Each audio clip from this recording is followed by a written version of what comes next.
If the echo of ancient truths calls to you, and you feel an urgency to reveal what binds you to the past, listen. This isn't just a text, but a map, a key to reopening inner paths and rediscovering forgotten energy. Are you ready to embark on the greatest adventure within you? In the vast and ineffable crossroads of existence, where the threads of fate unravel in an intricate dance of causality, epiphanies sometimes emerge whose resonance transcends mere contingency. If the age-old wisdom of alchemy has intercepted your essence, do not ignore this conjunction, for it is not the result of mere chance, but an intrinsic call to introspection and catharsis.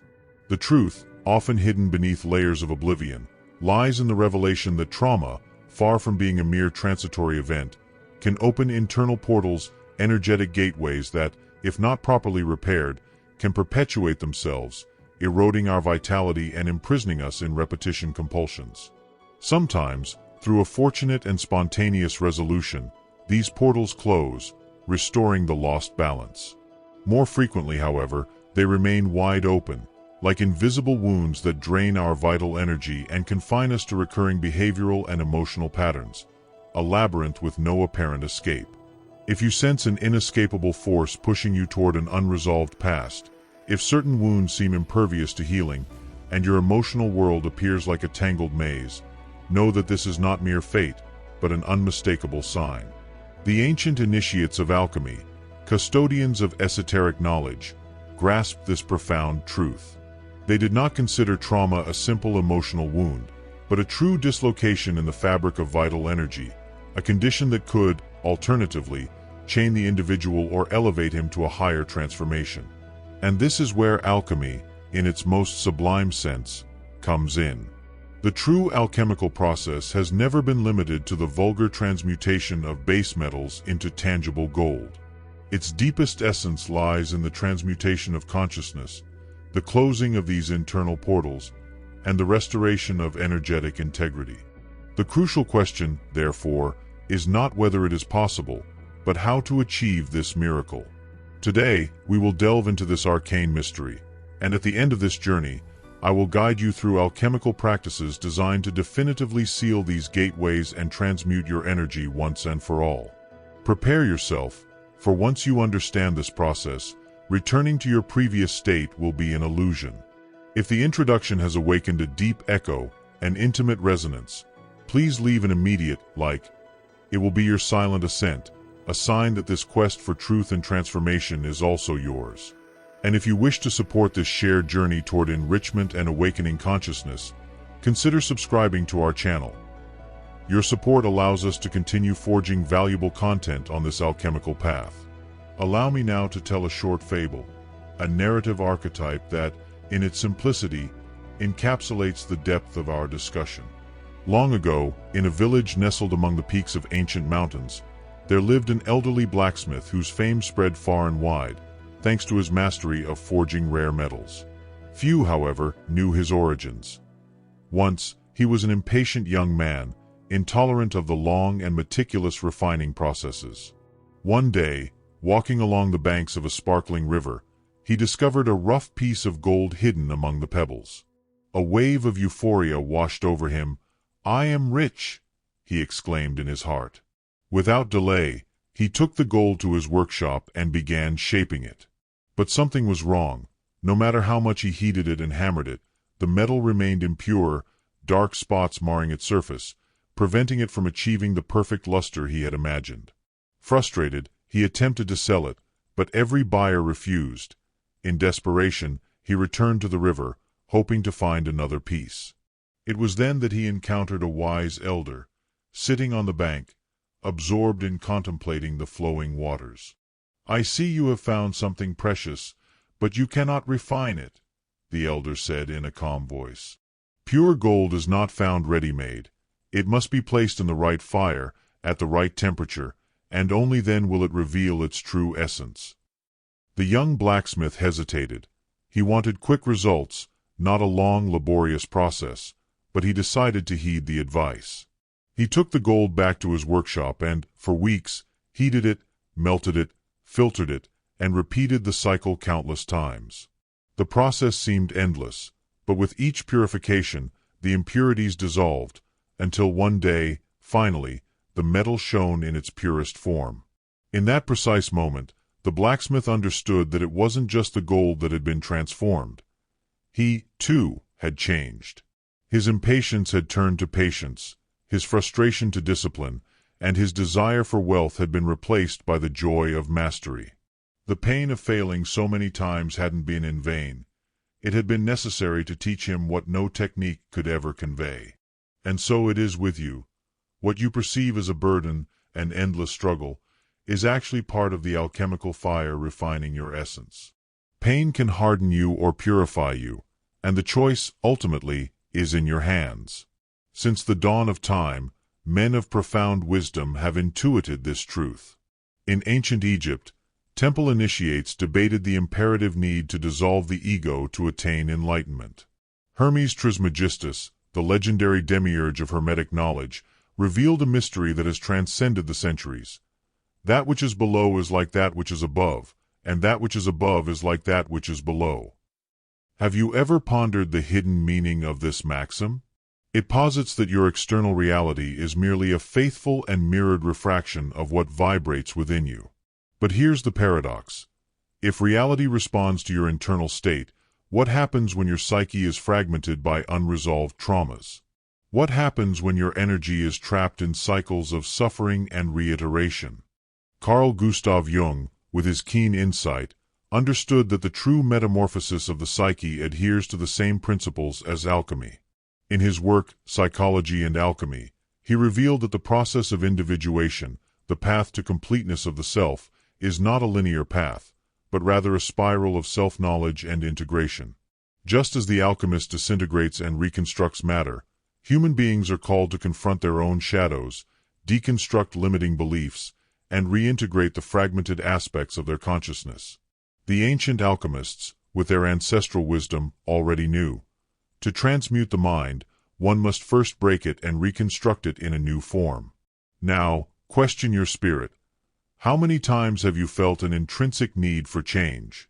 How many times have you felt you were carrying an invisible burden, an impalpable barrier that prevented you from progressing? That burden is not a fortuitous accident. It is an integral part of the process. Alchemy teaches that true transformation only occurs when you dare to confront what has been eluded. The outside world cannot provide the solution. Neither money, nor success, nor recognition can fill that void, for the true path lies not outside, but within. Trauma isn't simply a painful recollection. It's a portal, a gap that opens in your mind and body, dissipating your vital energy, fragmenting your identity, and forging patterns of pain that recur without your full awareness. Have you ever felt as if a part of you were anchored in time, reliving the same suffering, the same emotions, the same fears? It's not a mere illusion of your mind. When a traumatic experience manifests, something inside you shatters. The energy that should flow freely stagnates, as if a portion of your consciousness were crystallized in that moment. And without realizing it, you begin to structure your existence around that wound. Stanislav Grof, one of the foremost scholars of human consciousness, has called this phenomenon psychic black holes, regions where the mind remains trapped, unable to move forward. This is why certain wounds never fully heal. They continue to reverberate, influencing your decisions, your relationships, your perception of the world. But here's the crucial part. This portal can be closed, not by running away, not by ignoring the pain, not by distracting yourself with fleeting pleasures, or by attempting to fill the void with external entities. Alchemy teaches that the only way out is through fire. Lead turns to gold only when it passes through the furnace of transmutation. Trauma dissolves only when faced with awareness, when we stop running and begin to observe, when we transform pain into learning, fear into courage, shadow into light. What was once a portal of stagnation becomes a gateway to freedom, but only for those who dare to cross it. It's not a visible gateway, it has no physical structure, but it's there within you, a space between what you were and what you can become, a silent threshold where all that remains unresolved continues to resonate, waiting for the moment when you have the courage to look. But what happens if this portal is never crossed? It becomes a prison, And the most treacherous cruelty of this prison is the illusion of freedom. You may believe you are free, that you are progressing in life, but at some level, something constantly pulls you back. This is why certain patterns repeat themselves. This is why some wounds seem endless. The portal, rather than being a gateway to transformation, turns into a labyrinth where the same paths are traveled over and over again. Peter Kingsley, in his insightful analysis, emphasized how trauma and mystical experiences have the power to completely reshape perception. The problem arises when this process is unconscious, fragmenting reality. The mind begins to perceive the world through the lens of trauma. Have you ever felt the sensation, as if your vision is distorted, as if certain situations trigger an uncontrollable reaction in you? This happens because unprocessed pain doesn't go away. It buries itself in the unconscious and operates from the shadows. Carl Jung called this the shadow, everything we deny, repress, and avoid facing. But avoiding it doesn't mean forgetting. The shadow doesn't dissolve on its own. On the contrary, it grows, shaping our behaviors and influencing our decisions. And without realizing it, we begin to react to life not for what it really is, but for what our shadow projects. True alchemy manifests within you, not in dusty laboratories or ancient tomes, but in the silent fire of experiences that forge your soul. Pain, when understood, turns into wisdom. Fear, when transmuted, becomes power. What was once a prison can become the path to liberation, but for that to happen, it is imperative to embrace the journey. Joseph Campbell, in The Hero with a Thousand Faces, describes this process as an inescapable cycle. Whoever awakens must first die to who you were, before becoming who you are destined to be. And the alchemists knew this centuries ago. They taught that the transmutation of consciousness is not an instantaneous miracle, but a process that requires courage, detachment, and acceptance. And now the fire is ignited, not a destructive fire, but a flame that consumes all that is not essential. This is the nigredo, the first phase of alchemical transmutation. Whoever reaches this point realizes they can no longer escape themselves. The past no longer offers comfort, the future is uncertain, and the present becomes a battlefield between the old and the new. The mind struggles to cling to what it knows, resisting change because it fears the void. But here is the secret that the ancient alchemists understood. The void is not the end. It is the space in which something new can be born. This stage is marked by dissolution. What once seemed solid begins to fragment. This can manifest in many ways. The body experiences inexplicable symptoms, extreme fatigue, insomnia, pain that modern medicine cannot diagnose. The mind fills with doubts, calling into question every certainty. Identity begins to dissolve. External life reflects this internal chaos. Work loses meaning, relationships fall apart, nothing seems to fit. This happens because the old structure must crumble so that a new self can emerge. In alchemy, this stage was symbolized by the color black, mourning the abandonment of an identity. It is similar to the chrysalis stage. On the outside, it seems as if nothing is happening, but on the inside, the caterpillar is dissolving and transforming. Most people fear this stage and try to escape. They seek distractions, numb the pain, cling to what they know, but resisting only prolongs the suffering. Ancient spiritual teachings have always warned, the greatest danger lies not in the darkness itself, but in the refusal to pass through it. Those who dare to press on, who accept the death of what is no longer useful, discover something extraordinary. They realize that they are not mere spectators of this process, but the alchemists themselves. And like every alchemist working in the laboratory of their soul, they must trust that, however intense the fire, it exists not to destroy, but to refine. And then the fire subsides. The flames that once consumed everything now glow like embers, warming but no longer burning. Chaos gives way to silence, and where once there was only darkness and confusion, a new landscape emerges, the stage of purification. This is the albedo, the stage where matter dissolved in the nigredo begins to reorganize under a new light. If the nigredo is where everything disintegrates, the albedo is where reconstruction begins. But here's the secret. This reconstruction doesn't happen on its own. What was once an involuntary process, where life seemed to collapse without warning, now becomes a conscious choice. And that choice requires purification. Pain can no longer be repressed. The shadows that have surfaced must be integrated. And this happens not through denial, but through understanding. Brian Weiss, in his celebrated book, Many Lives, Many Masters, describes how traumatic memories continue to impact our lives until they are confronted. It's not enough to forget them or push them away. We must look at them without fear, acknowledge them, and let them go. But how do we do that? Inner alchemy teaches that purification occurs when we become observers of our own processes.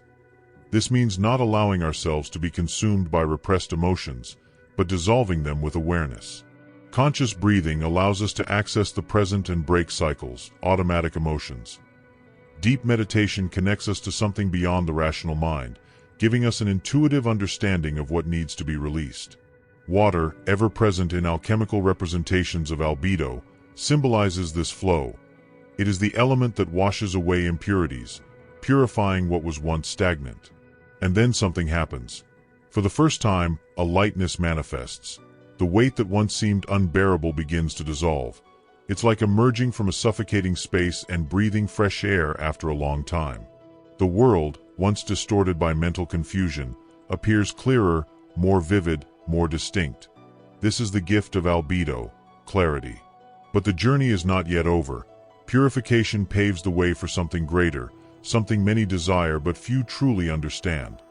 The final integration, the rebirth of consciousness. And that is where we are going. And then the gold appears, not as something external, not as a material reward, but as a state of consciousness. What was once merely pain transforms into wisdom. What was once an unbearable burden is now strength. This is rubido, the final stage of the great alchemical work. But here's the secret: the gold was never outside, it was always inside. Rubido isn't about receiving something that wasn't there before. It's about integrating everything that was already part of you, but fragmented, hidden beneath layers of trauma, fear, and doubt. In the end, you don't become someone new. You return to your essence, but awakened and aware. The ancient alchemists called this the philosopher's stone, but it wasn't a metal. It was a metaphor for supreme transformation. Jung, in his explorations of alchemy and psychology, described this moment as individuation. The integration of all parts of the self, light and shadow, conscious and unconscious. But be warned, there are no shortcuts. Many seek to escape the journey, desiring results without passing through the fires of transmutation. They desire wisdom without facing the darkness. But there is no other way. Just as lead cannot become gold without enduring extreme heat, the spirit cannot awaken without first dying to what imprisons it. And so, in rubido, the past is no longer a burden, it becomes a foundation. What once seemed like a punishment reveals itself to be a silent teacher, guiding every step of the journey, even when you weren't expecting it. If the philosopher's gold of alchemy is enlightenment, then the process of closing the portal of trauma is the true act of transmutation. And this transmutation requires action. Understanding alone is not enough. Transformation is imperative. The ancient alchemists knew that transmutation was not simply a chemical phenomenon, but an internal process, a spiritual science involving conscious practices to raise vibration and alter energetic states. Below are the alchemical tools that can be used to seal this portal and reclaim your energy. 1. Conscious breathing, the vital breath and the air element. Alchemists associated breath with the element of air, the bridge between the visible and the invisible. In the process of inner transmutation, breath control is essential for dissolving emotional blockages and purifying traumatic energy. Here's the technique. Alchemical breathing follows a 4-step cycle. Inhale, hold, exhale, pause. Inhale deeply through your nose, counting to 4, allowing the air to enter like a flow of renewing energy. Hold your breath for 4 counts, letting this let your energy spread throughout your body. Exhale slowly through your mouth, visualizing any trapped tension or emotion being released as dark smoke. Pause before inhaling again, sensing the emptiness and silence, the state where true regeneration occurs. Daily practice of this breathing technique helps restore vital energy, sealing the energy leaks left by trauma. 2. EFT, Emotional Freedom Technique, the dissolution process. EFT can be interpreted as a modern version of the alchemical principle of solutio, the dissolution of impurities. Ancient alchemists dissolved raw metals to extract their purest essence, and this practice does exactly that with trapped emotions. Here's the technique. Use your fingertips to gently tap specific points on your body, such as your forehead, temples, collarbones, and wrists. As you tap, repeat an affirmation such as, "Even though this trauma still affects me, I allow myself to release it and reclaim my energy." Visualize the dense emotion dissolving, like lead dissolving into liquid and flowing out of your system. This method helps unblock stagnant energy circuits and allows energy to flow freely again. 3. Alchemical visualization. Close the portal. Imagination is a powerful tool. Alchemists use symbols and archetypes to shape reality, knowing that the subconscious mind responds to images much more than words. Here's the technique. Close your eyes and imagine the trauma portal in front of you. It might appear as a cracked stone door, a black hole, or any other symbol representing the pain that needs to be sealed. Now visualize a golden light emerging from your heart and flowing toward the portal, slowly sealing it. Watch the cracks close, feel the energy, once dispersed, returning to your body, filling every cell with vitality and strength. Finally, mentally affirm, "This cycle ends now. I regain my energy and move on." This exercise strengthens your intention for transformation and deactivates unconscious patterns that still keep you tied to the past. 4. Working with archetypes, unifying the lost parts. In alchemy, everything that has been separated must be reunited. Archetypes are fragments of the psyche, and when misaligned, they create conflict and internal blockages. Here's the technique. Write down 3 versions of yourself. The alchemist, your wise side, the part of you that understands the importance of this process and knows that trauma can be transformed. The apprentice, the part that still feels fear and doubt, but is willing to learn. The gold, your higher self, the version of you that has already overcome this pain and now lives fully. Now, imagine these 3 versions meeting within you. See the alchemist guiding the apprentice, showing him the way, and see the gold emerging as a result of this journey. This exercise helps integrate the dissociated parts of the psyche, aligning mind, emotion, and spirit. Now that you have acquired this knowledge, there is no turning back. The portal is before you. You can choose to ignore it, to continue living as you have, carrying the same burdens, trapped in the same cycles, or you can step through it, close this chapter, and be reborn. But remember, this choice has always been in your hands. The question is no longer if you can change, but if you will. The odyssey of inner transmutation, though fraught with challenges and veiled by uncertainties, turns out to be the most sublime of paths, a path that leads from shadow to light, from fragmentation to integrity. When we embrace our innate ability to operate upon ourselves, we become the true alchemists of our existence, capable of forging the desired reality from the ashes of the past. This is not a call to denial, but an exhortation to conscious action, to the transfiguration of pain into power and trauma into wisdom. Transformative potential resides in every fiber of your being, waiting to be awakened. Don't miss this opportunity for introspection and renewal. At this point, we invite you to share your reflections. Which aspect of this discussion resonated most with you? Leave a comment below, perhaps with a short sentence summarizing your deepest insights. And if you'd like to further explore these practices and continue your journey of awareness, we encourage you to subscribe to our channel, where you'll find additional tools and insights for your personal growth. Thank you for sharing this journey with us. May your path be illuminated by clarity and imbued with profound transformation. See you soon.